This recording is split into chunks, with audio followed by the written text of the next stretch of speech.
Halo semua, apa kabar? Semoga semuanya sehat. Kembali lagi di channel NK Film. Kali ini kita akan membahas alur cerita drama Cina yang berjudul Please Feel at Ease Mr. Ling.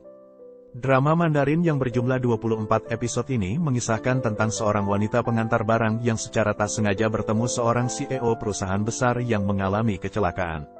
Karena sang wanita percaya bahwa pria tersebut tidak lagi mengingat apa-apa, dia pun mengajaknya tinggal bersamanya. Bagaimana kisah selanjutnya? Yuk kita ikuti alur ceritanya.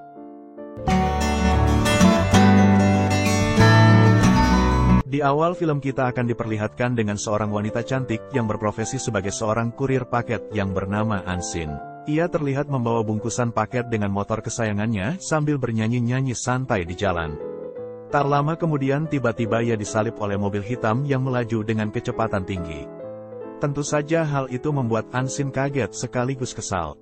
Pria tersebut bernama Ling Yu, seorang presiden perusahaan besar New Way. Pada saat itu Ling Yu sedang menuju perusahaannya untuk meeting. Saat sampai di perusahaan dan meeting dimulai, semua karyawannya dibuat kaget karena Ling Yu tiba-tiba langsung memecat salah seorang karyawannya hanya karena karyawan tersebut kurang teliti.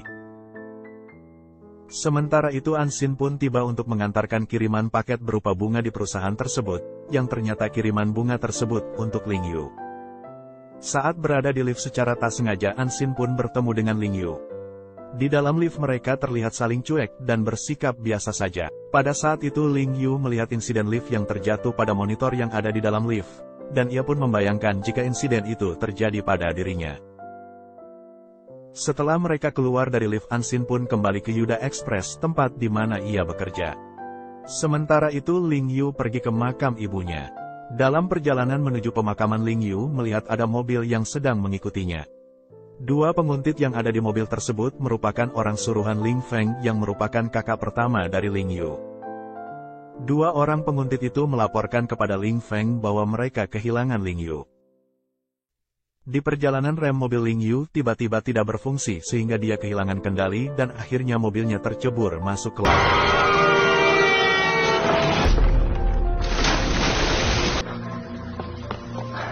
Malam hari saat hujan badai, Ansin terlihat dalam perjalanan menuju ke rumah. Di perjalanan itu Ansin sangat terkejut saat melihat ada seorang pria dalam kondisi sangat memprihatinkan berada di tengah jalan. Dalam keadaan sangat terkejut tersebut, Ansin tiba-tiba secara tak sengaja menabrak pria tersebut. Pria tersebut adalah Ling Yu. Ansin pun menolong Ling Yu dan segera membawanya ke rumah sakit terdekat. Ternyata dua penguntit yang mengikuti Ling Yu saat di perjalanan ke makam ibunya masih saja mengawasi Ling Yu sampai ke rumah sakit, tempat Ling Yu berada. Tidak berselang lama berita tentang hilangnya Ling Yu pun tersebar di televisi. Saat Ling Yu siuman, dia meminjam ponsel milik Ansin dan berniat untuk melaporkan Ansin ke polisi, yang tentu saja membuat Ansin langsung kaget.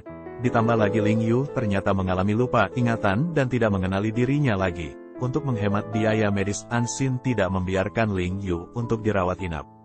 Ling Yu pun menuntut 300.000 yuan kepada Ansin sebagai uang kompensasi. Ansin pun dibuat panik karena ia juga akan membayar sewa rumahnya, sehingga Ansin pun menawarkan kepada Ling Yu untuk merawatnya sampai hutangnya itu lunas. Karena saldo di rekening Ansin hanya tersisa 888 yuan dan tidak cukup untuk membayar kompensasi sebanyak itu.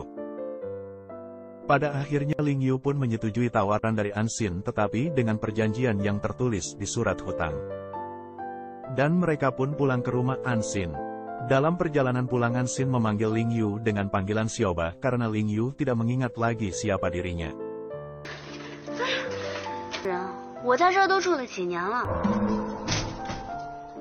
Sesampainya di rumah Ansin, Ling Yu enggan minum dengan cangkir dan menolak tidur di sofa.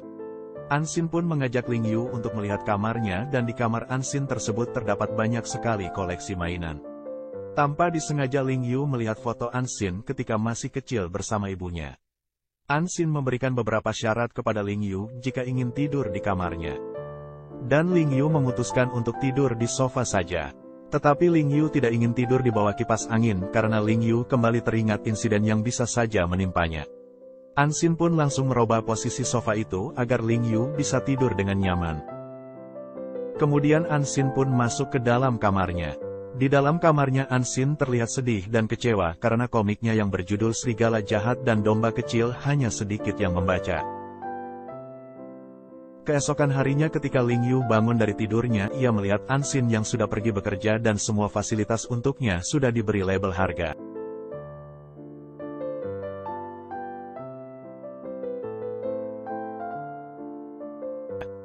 Saat Ansin pulang dari bekerja dia terkejut karena ada banyak petugas kebakaran berlari menuju rumahnya. Ternyata itu adalah ulah Ling Yu yang meledakkan oven. Tentu saja hal itu membuatnya marah kepada Ling Yu. Ansin juga mendapat laporan bahwa Sioba sering membuat masalah di sekitar tempat tinggal mereka. Semua ini tentu membuat Ansin menjadi tidak fokus saat bekerja. Pada saat Ansin sudah berada di rumah, Ansin pun mengajarkan Ling Yu bagaimana cara untuk mengoperasikan TV.